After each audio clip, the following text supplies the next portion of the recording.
দ্বিতীয়বাৰৰ বাবে মুখ্যমন্ত্ৰী হোৱাৰ পাছত বটদ্ৰৱা থানত ডক্টৰ হিমন্ত বিশ্ব শৰ্মা পুৱাই জাতীয় সাজপাৰ পৰিধান কৰি বটদ্ৰৱা থানত উপস্থিত হৈ কীৰ্তন ঘৰত সেৱা লয় মুখ্যমন্ত্ৰীগৰাকীয়ে। কীৰ্তন ঘৰৰ ভকত বৈষ্ণৱে আশীৰ্বাদ প্ৰদান কৰে হিমন্ত বিশ্ব শৰ্মাক।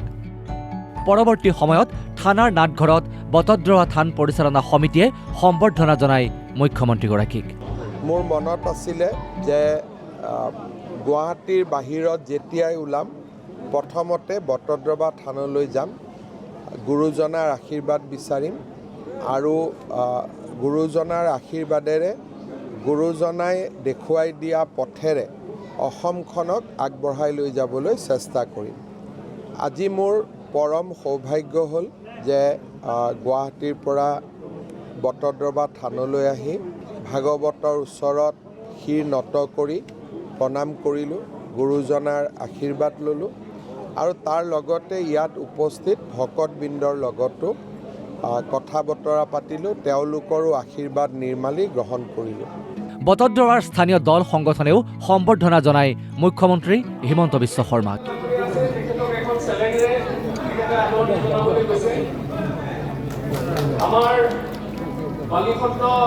ভকত বৈষ্ণৱক উদ্দেশ্যি ভাষণ প্ৰদান কৰে মুখ্যমন্ত্ৰীগৰাকীয়ে। সাধনা আৰু আধ্যাত্মিকতাৰ প্ৰতি বটদ্ৰৱা থানলৈ আহি গুৰুজনাৰ আশীৰ্বাদ ল'বলৈ সক্ষম হ'লোঁ। বটদ্ৰৱা থানখনক বিশ্ব ধৰ্মীয় ঐতিহ্যবাহী স্থানলৈ ৰূপান্তৰিত কৰাৰ বাবে কাম কৰি যোৱাৰ কথা ঘোষণা কৰে হিমন্ত বিশ্ব শৰ্মাই। শংকৰদেৱে যিখন অসমৰ পৰিকল্পনা কৰিছিল সেইখন অসম গঢ়াৰ বাবে কাম কৰাৰ কথা উল্লেখ কৰে মুখ্যমন্ত্ৰীগৰাকীয়ে।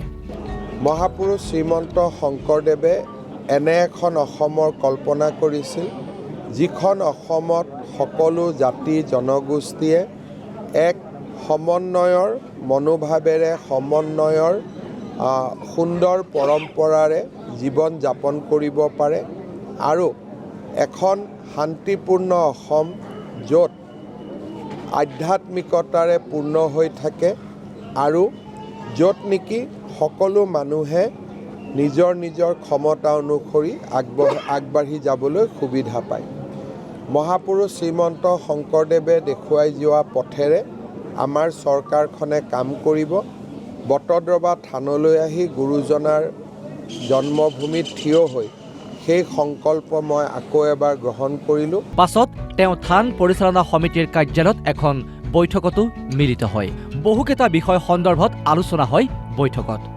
বিশেষকৈ বটদ্ৰৱা থান সংযোগী শোলগুৰি সত্ৰ আৰু নৰোৱা সত্ৰ সংযোগী পথছোৱা ঠেক হোৱাৰ বাবে সৃষ্টি হোৱা যান-জঁট সন্দৰ্ভত আলোচনা হয়। লগতে বটদ্ৰৱা থান চৌহদত খোৱা পানীৰ সমস্যাকে ধৰি বহুকেইটা বিষয় আলোচনা হয়। বটদ্ৰৱা থানৰ বিকাশ বা বটদ্ৰৱা থানৰ সকলো ফালৰ পৰা আগুৱাই লৈ যোৱা আমাৰ চৰকাৰৰ এক বিশেষ দায়িত্ব। থান পৰিচালনা সমিতিৰ সৈতে আজিও মই কেইবাটাও প্ৰকল্পৰ বিষয়ে আলোচনা কৰিছোঁ। থানখনক আগুৱাই লৈ যোৱাৰ ক্ষেত্ৰত নিশ্চিতভাৱে বটদ্ৰৱা থানৰ উন্নয়ন আৰু বিকাশৰ যি কাম আমি হাতত লৈছিলোঁ সি অনাগত দিনতো অব্যাহত থাকে। বটদ্ৰৱাৰ পৰা বাহাৰুল ইছলাম আৰু মুস্তাফা সেলিম আহমেদৰ ৰিপৰ্ট, অসম লাইভ 24।